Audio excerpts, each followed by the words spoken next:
Hi, Misha here, and as you know from the title, we're going to talk about the British, the RAF's, English Electric Lightning. And in the past, in a video or two, I have shown you this model here.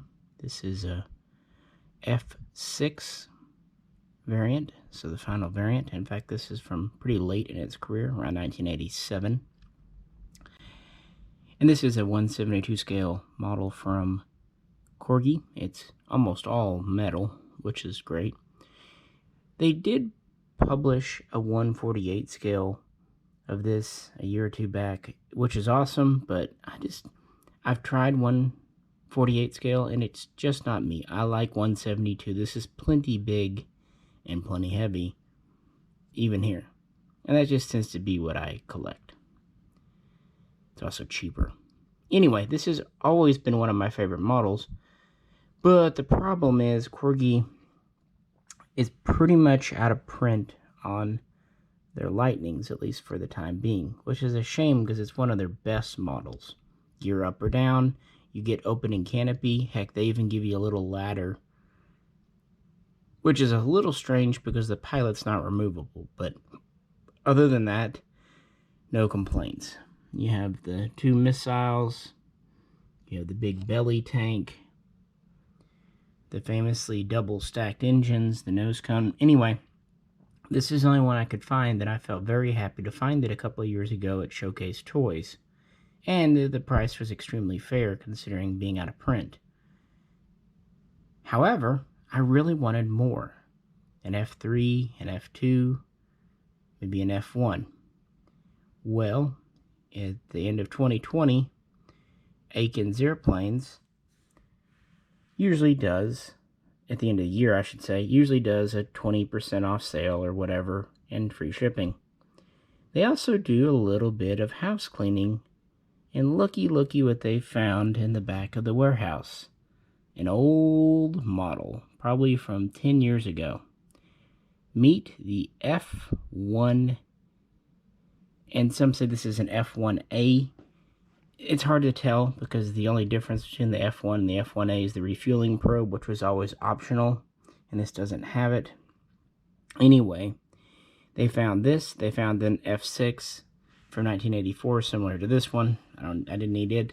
And they found an F.3. And I debated back and forth, should I get the F.1 or the F.3?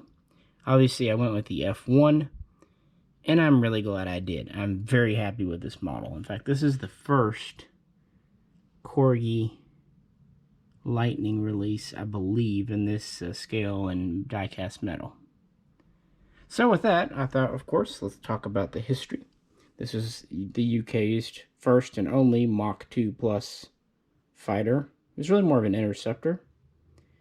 It was made to defend airfields, but it barely made it into existence. It was almost canceled in 1950s British cancel culture.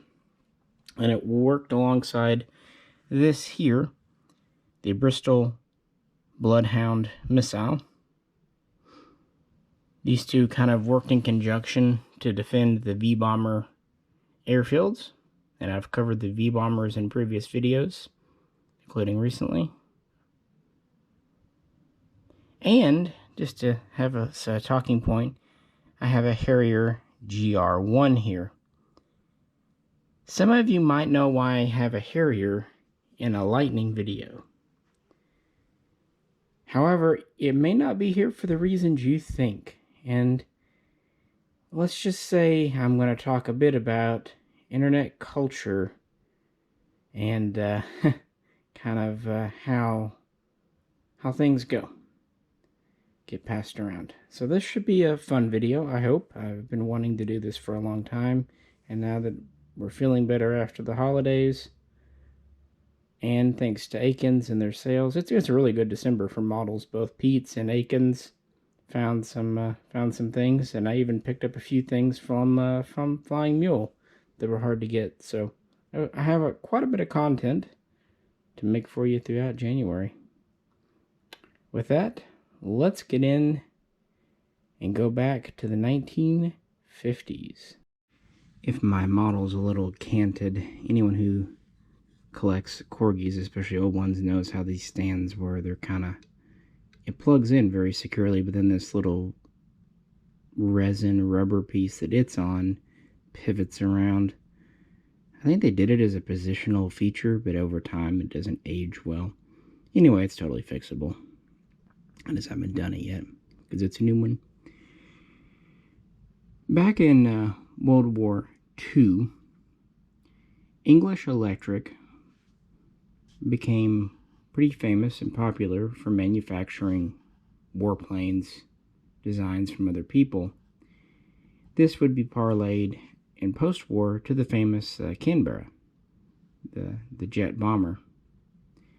But in 1947, the RAF kind of first expressed a wish for an interceptor, a fighter with what they kind of classified as exceptional performance.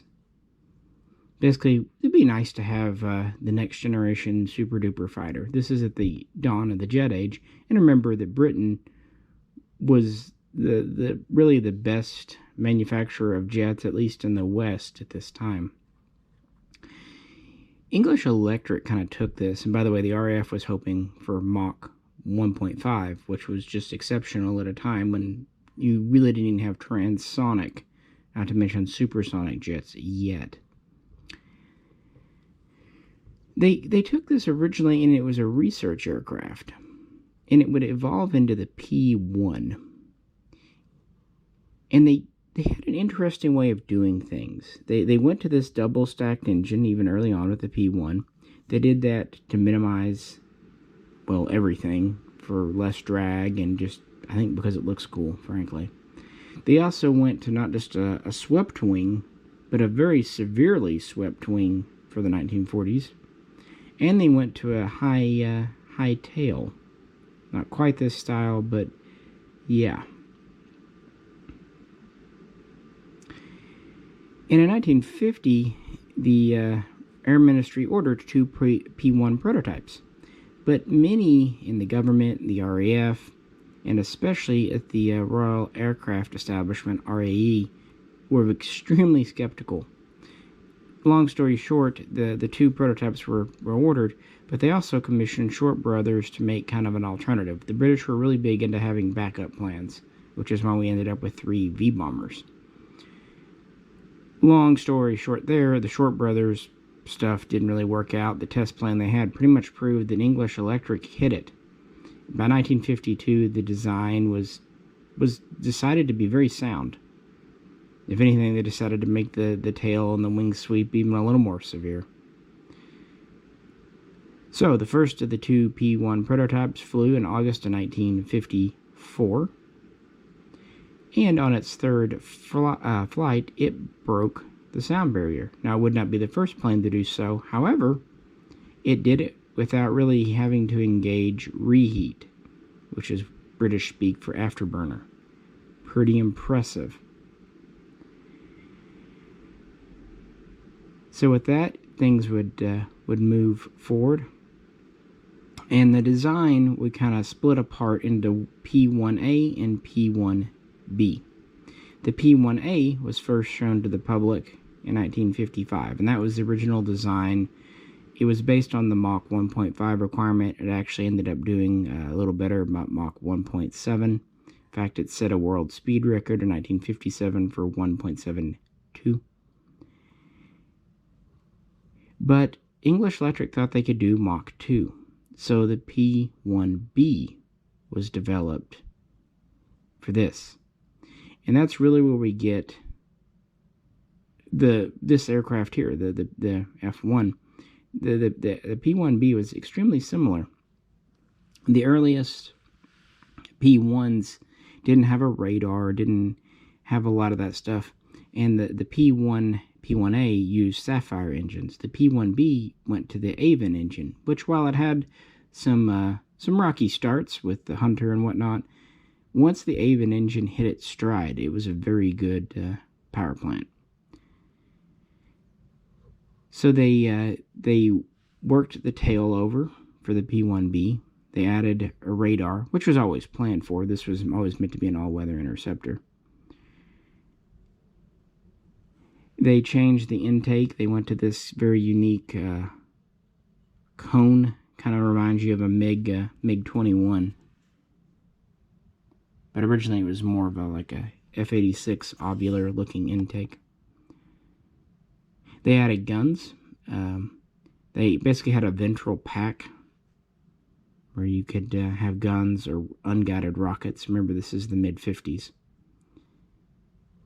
They improved the visibility from the canopy, which is kind of funny because it's still not great with the Lightning, so I can't even imagine the P1, P1A. But they did raise the canopy a bit.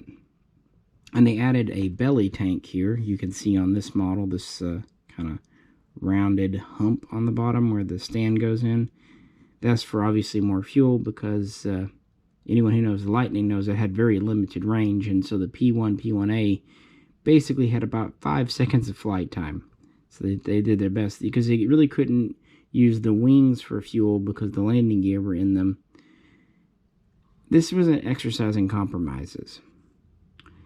Anywho, by 1956, they ordered 20 pre-production models, very similar to what they did with other aircraft at the time, like, for example, the Buccaneer. And they would bestow upon it the name Lightning. And by 1957, they was really breaking records, and it would soon break Mach 2, and by 1958. And again, they only really had to use just a touch of reheat, which is pretty impressive for engines of that day and time. So really kind of put the naysayers in their place. But you can understand, this is a wild-looking plane today. It was even more unusual back then. And what was it designed for? What was the point? Well, that's something that the white paper asked. Back in 56, 57, the Air Ministry, the Navy, because of a government paper called the white paper, had severe budget cuts. A lot of programs got canceled. And the P1 made it through because they called basically the P1B that. Instead of calling it a P2, it might have been cut as a new project because it was presented as just the same old project that dated back to 1950. It made it through, maybe by the skin of its teeth, but it was a lot more fortunate than other aircraft. The idea was, oh, we don't need airplanes anymore. We can use missiles. The thing is, while missile tech would eventually evolve, it wasn't there in 1957, 58, so they needed planes. And the idea was these would kind of make a 150-mile, give or take, radius around air bases, especially V-bomber bases, as point interceptors. And they would work in conjunction with the Bloodhound missiles. They were not meant for long range. They were certainly not meant for dogfighting. They were meant to shoot down bombers. And that's why the weapons load is pretty light. It was basically one Lightning to intercept one bomber. It would fire its ordnance off and then return home. Because, again, early versions like this, they didn't have tanks. Or, excuse me, they didn't have ferry tanks, transit tanks. And even if they did, if they had external tanks, it would severely impact the performance. And that was the whole thing behind this aircraft. It had extremely good climb. It was reasonably maneuverable, but climb was its main thing to get to altitude, and it was extremely fast for the day and time, over Mach 2. And it had a very high altitude. So the first pre-production ones were introduced into RAF service as the F.1 Fighter Mark I at the end of 1959. And that's where we get to this model here. Truthfully, the first 3 or so Lightnings that were given to the RAF right before Christmas in 1959 were late P1Bs. But they were extremely similar to the production F.1, which would be handed over in late winter, early spring of 1960 to the RAF, and the first squadron would be ready by July. The only real differences with the F.1, they went to a slightly larger tail vertical, and they added this ventral fin down here for a little bit better stability. Otherwise, yeah, very, very similar. And they would have 2 de Havilland Firestreak missiles here. And these would be guided by a radar and intended to shoot down bombers. They would also have 2 30mm cannon in the nose there. The missiles could be removed. It was in a pack, so the mounts for them could be removed, and they could be substituted by a pack with 2 more 30mm cannons, or an unguided rocket pack. Originally, they were going to do the unguided rockets, but by the time this was in service, the early generation guided missiles were around, and as you see with like the American F.86D Sabre dog, yeah, unguided folding fin type rockets were falling out of fashion by the early 60s. And we did have this belly tank here for a little bit better range, but still yet early on its combat range was only a little over 150 miles to begin with. Again, it was meant to zoom up fast and quick and come back down. And one more thing to say, the original F.1, it couldn't hit Mach 2, even though the P-1B could. This was pretty much limited, at least in effective use, to Mach 1.7. Still very respectable for the 1960s. But yeah, by 1960, the first squad, which was 74 Squadron, was ready with these. And they would very soon introduce the F-1A, which this is purported to be here a model of. And this allowed more squadrons to be equipped. And the only difference, the F-1A could mount a refueling probe on the right wing, under the wing here. And it had slightly updated avionics and a few cockpit tweaks. So, pretty similar. And as a training version, they would introduce the T4 2-seater. It was basically just a 2-seat F-1A. But it would not be long at all, within a year, that they would have the F2. But the only real difference with the F2, it introduced a better afterburner system. It was more finely adjustable than the original one. So not a huge increase. And this would be followed by really the next major version, the F3. But one thing I want to show you about this model, I got the sky flash here again just to show you. One kind of neat feature that this model has is over here it has this section you can pull up and view the engine, the Avon here. Sorry guys, I'm trying to feel where I'm at. There you go. I think that's kind of neat, showing the workings. A lot of die-cast models don't do that. And what's neat, you would think the cover here would be plastic. Nope, it's not just metal, it's heavy metal. So I really appreciate that attention there. Neat little feature. I don't know, they didn't have to do it, they did it. Kind of showing you the original early Avon engines with reheat. And again, yeah, standard loadout, 2 30mm cannons, 2 Sky Flash missiles. Interestingly, the Fleet Air Arm of the Royal Navy also used this missile on the Sea Vixen.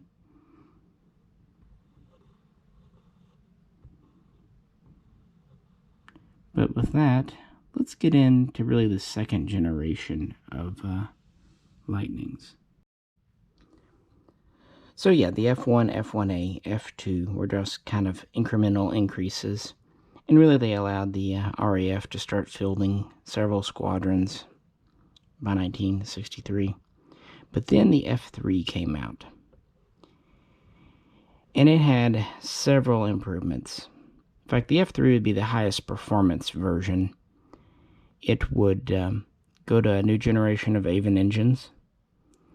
And along with the new forcing cone in the front, it would be able to achieve a speed of greater than Mach 2. It also had a new generation of guided missile, known as the Red Top, which was quite a bit more capable than the Sky Flash. And along for the new missile, it needed a new radar system. And to make room for this, and because thinkers in the early 60s, you can see it in America too with the F.4 Phantom, they thought, oh, what good are guns? So they took the guns out of the F.3, which outraged a lot of people very quickly. To be fair, the Sea Vixen did not have guns either. So the F.3, no cannons, but it had 2 new missiles. They also would go to a larger, more squared off tail for the F.3. And the optional refueling probe, you can see on this model here, stuck around. The F.3 was the highest performance version, but it actually had shorter range than even the F.2 because of the new engines. And so, yeah, they would introduce a training version of the F.3 called the T5, 2-seater. But by 1965, this version here came out. The F.3 was supposed to be the ultimate Lightning, supposed to be kind of the end of the road, but the short range, lack of guns, and a few other things meant they came out with the F.6. And this just really hoped to address issues. It introduced a new wing shape with a new leading edge. And it introduced a new belly tank for more fuel. Quite a bit bigger, and we went from 1 ventral fin to 2 to kind of offset the new bulkier tank underneath.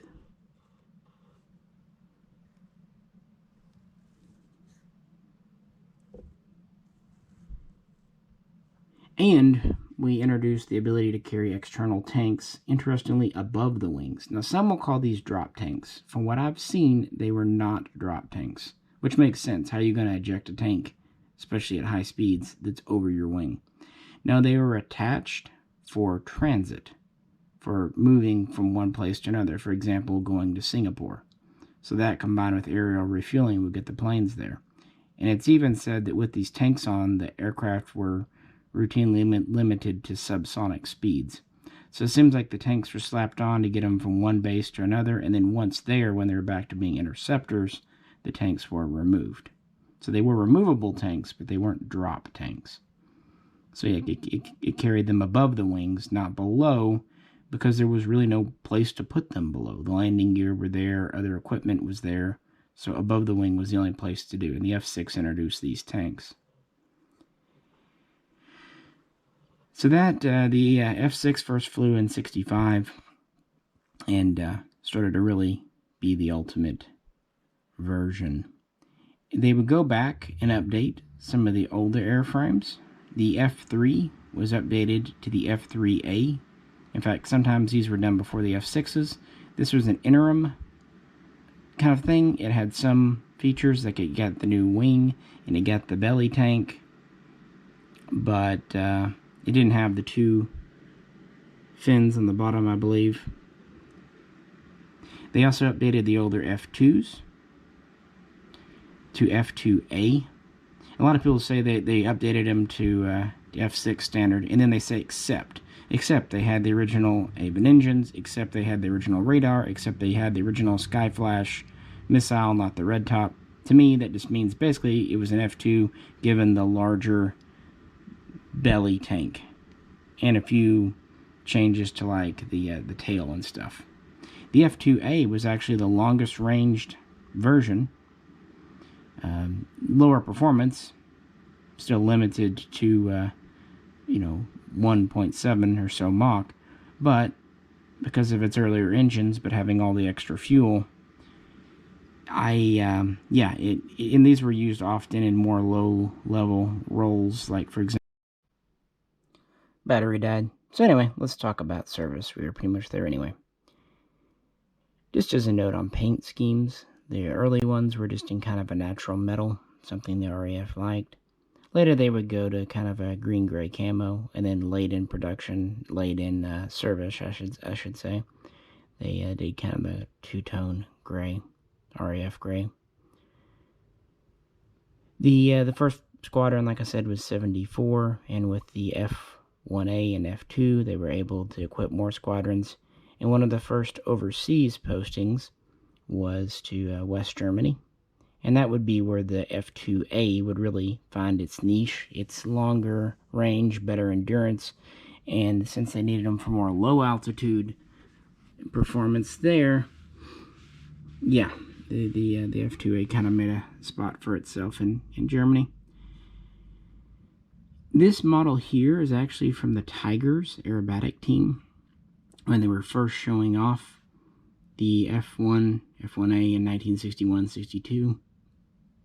And I really wanted an early one. The reason I debated between the F3 and this one when I was, on the Aikens website, sometimes aerobatic aircraft don't come with ordnance, and they can be in interesting colors. But I really wanted a Gen 1, and I thought, I'll chance it, and I'm really glad I did, because if I'd picked up the F3, I'm sure I would have liked it, but it would have been very similar to my F6, probably. This one, though, they really changed a lot in the model, or rather, this was the first edition, so they went to the F6, they changed a lot, but yeah, they really did a bang-up job of representing the early version, including having the right ordnance.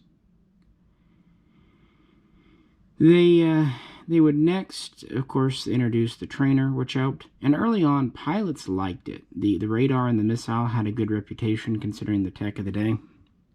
But ground crews did not. It was very advanced, it was very new tech, harder to maintain than they were used to, and spare parts were hard to get a hold of.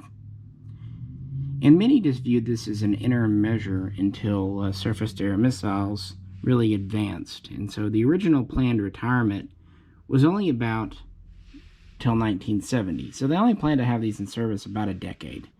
By that point, they figured that missiles would be advanced enough they could just retire the aircraft.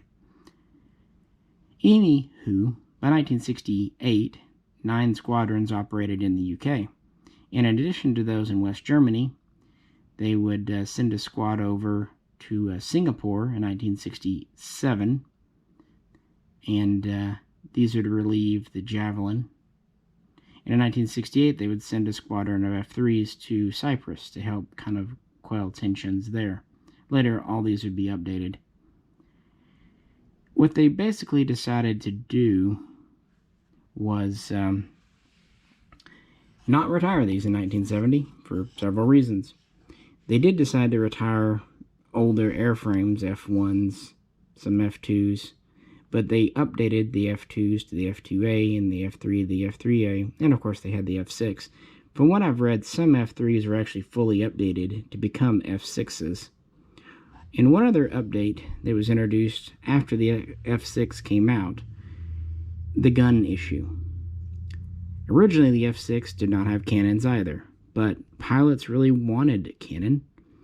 People in the know said that they were important for firing warning shots, and of course it gave them a backup in case the missiles failed, because they only have 2 missiles. So what they did, they used this big tank down here, and they used the front section to kind of add back 2 30mm cannon in the front of the tank. This of course did reduce the fuel, but still had a big tank in the back, plus we have the transit tanks up top we can use, so, still not bad. But one thing to point out, the original 30mm cannons were in the nose, meaning aiming them, you were pretty close. With the F6 and its guns, you were several feet apart. So kind of like using the F4D Phantom and its gun pod, it was just a little less accurate because of the whole aiming point situation.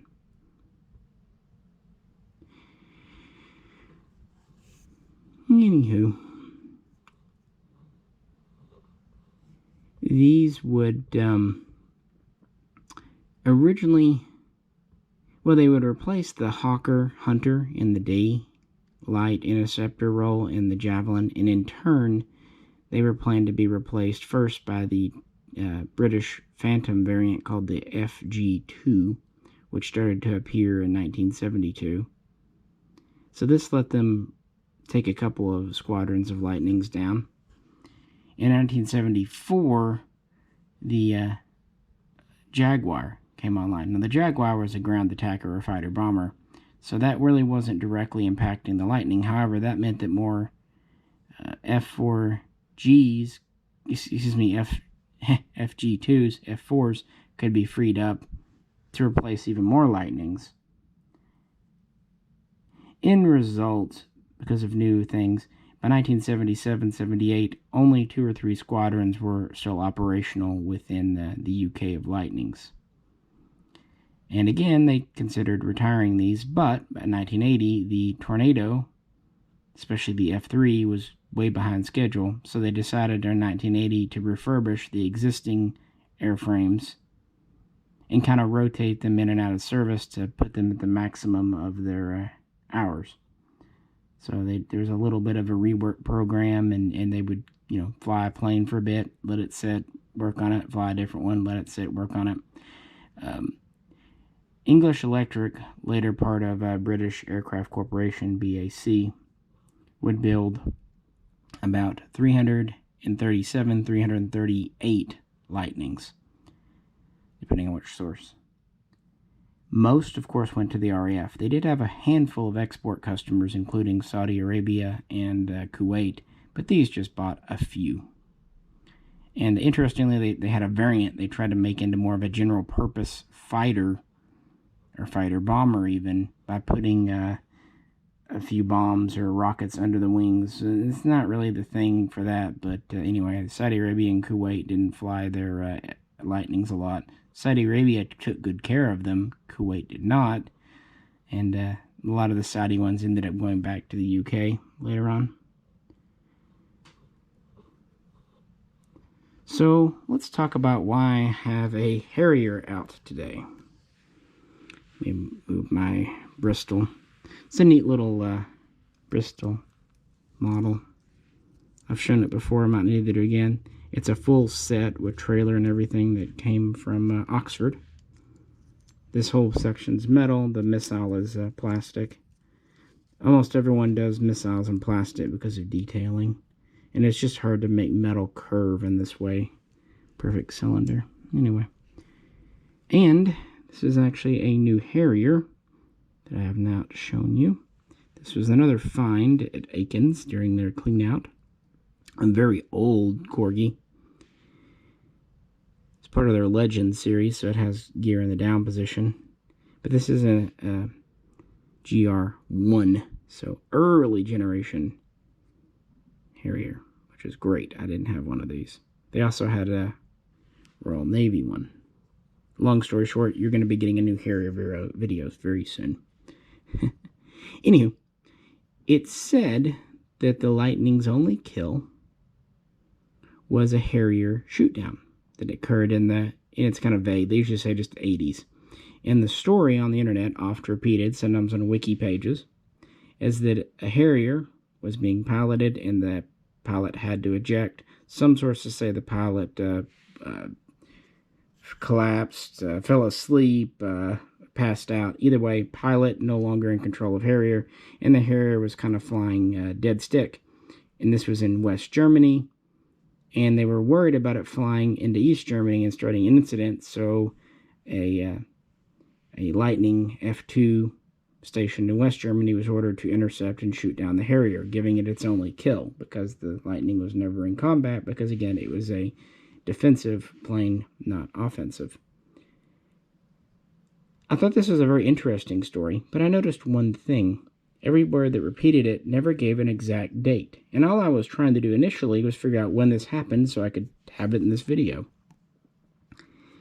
that led me to realize this is all just an internet rumor, conflation, rumor, what have you. It didn't happen. What it is it's a bit of an amalgamation of several incidents that happened over the years in the 70s and 80s. And the primary instigator seems to be on May 4, 1972, a flight that was really originally supposed to be 4 of the brand new GR-1s were going to go out and do kind of a practice bombing run. Well, 3 of them were not operable, so only 1 aircraft went out that day. And the flight started off okay. He began his bombing run. But then he had a bird strike. A flock of 3 birds flew, and one of them nested itself in the giant intake. I'm sure you can understand why. And because the engine wasn't sucking in air, it was losing power. And this was the early engine, so it didn't have a lot of power to spare. Pilot was losing speed, losing altitude, and he had to do something about it. And in true heroic fashion, he put his life even more at risk, manning the ship until he knew he was out of a residential area and over pasture, and then at a pretty low altitude, he ejected. And if you notice, the ejection seat was close to the intake. Well, the explosive force of the canopy coming off, the seat coming out, actually blew the bird out of the intake. So the story is very comical. You can Google it up and read it. He landed in a field, and he said all he could see was cows. And then he looked up and saw his plane riding itself, and not only continuing to fly, but actually climbing. And it would climb to 20,000 feet. And no pilot, just kind of going on. Obviously, no cell phones in 1972, so he had to make his way to a farmhouse, and he called the RAF. They essentially sent not a Lightning, but an F.104 starfighter, West German as it were, to intercept. And they flew up, they looked in, obviously there was no canopy, no pilot. But even then, they didn't shoot it down. They just monitored it, and when the plane ran out of fuel, it safely crashed in rural area in Denmark, I believe it was. So the Lightning was not even involved in this incident, and there wasn't even a shoot down besides. And there wasn't, I mean, they had the F-104 there in case something happened with East Germany, but the course and heading and all that wasn't really at risk. So that seems to be where that story came from, and it just goes to show you how the internet works. So yeah, I thought I'd bring out a Harrier just to talk about that a bit. Why not? So by the 1980s, you just have a couple of squadrons still working, getting ready until the Tornado F.3 happens. But by 85, these aircraft are just getting towards the end of their lives. I mean, the production's been over for nigh on 20 years. And there's only so much you can do. And this is just dated technology. The Skyflash and Red Top missiles, while very good for 1960s, were not by 1980 standards. And they did look at updating these to take newer ones, but it just wasn't really feasible for a lot of different reasons. This was just 1950s electrical tech. So in 86, it was announced the Lightning, for real this time, would be retired in 1988. And that's exactly what they did. But 1987, where this aircraft is from, was a fun time. Pilots were allowed, or maybe even encouraged, to push their ships to the edge of their envelopes. Basically, go ahead and use up all the remaining flight hours on the airframes. So they pushed them. They speed, altitude, climb, performance, acrobatics, all kinds of stuff. Pretty much putting them to the fact that they were no longer usable. And this led to June of 1988, one kind of big final hurrah, one big air show to send the English Electric Lightning off in style. And they did just that. And so, by the summer of 88, the RAF had the Lightning out of service, and it had been replaced by a myriad of other aircraft, the Harrier, the Tornado, the Phantom. Now 6 were still left flying in the UK. These were at the RAE, Royal Aircraft Establishment, the same folks who a generation earlier had objected to the whole thing. They had 6 on hand for testing and the whole Tornado F.3 program. And they would continue to fly these for several years, not retiring theirs until the end of 1992. And when that plane touched down, thus ended an era in England. I mean, the first prototype flew in summer of '54, and so 38 years later, the last one landed. Very interesting aircraft, I think. It sacrificed a lot. It was a single purpose. This was back before multi-role was a thing. It was meant as a short-range defensive interceptor, and it did that exceedingly well. Performance was really not matched in some cases ever. This was the only pure British Mach 2 jet. After this, newer jets would be joint projects, the Jaguar, the Tornado, the Typhoon, the Eurofighter, all these, they were projects with other European nations. And of course the Harrier, while it was distinctively British, would end up becoming a joint project with America, and it was very much subsonic. One thing to point out, this aircraft, because it was able to hit maybe just Mach 1 without really touching afterburner, kind of set up Super Cruise in 1955 before it was a thing, long before the F-35. So performance-wise, it really was a hot rod. But the downside was the cockpit was very cramped. It was not ergonomically laid out. Visibility was not awesome. The payload was limited. The range was limited even with the F.6. And it was definitely designed more for speed and climb than it was low altitude performance maneuverability. And maintenance, while it wasn't the worst in the world, wasn't the best either.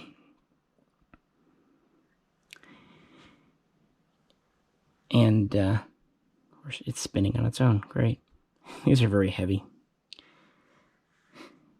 They definitely got what they wanted with these, and English Electric really pushed this design as a private venture in the beginning.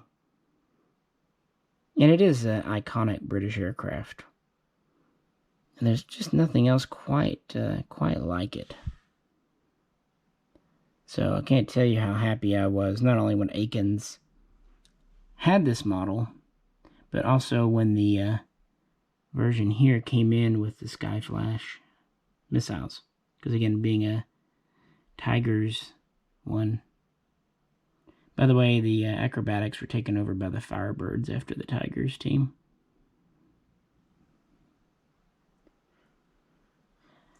Definitely one of their best. I think with the Corgi, their British models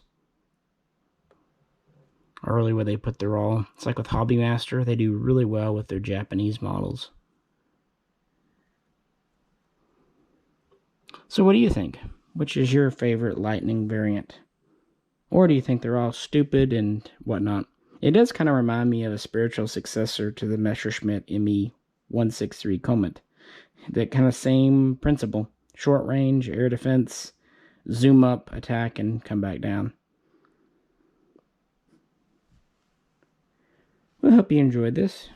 I know it's a longer video, but I really wanted to give the Lightning some justice. There's, a lot out there on it, but I don't know. I think the story about the Harrier is interesting and one I kind of pursued. And also trying to get all the variants straight in my own head. So I appreciate you kind of hanging out with me today. Hope you're having a good start to 2021. If you could, like, share, and subscribe. And as always, feel free to comment below. This is Misha, and I'll catch you very soon next time.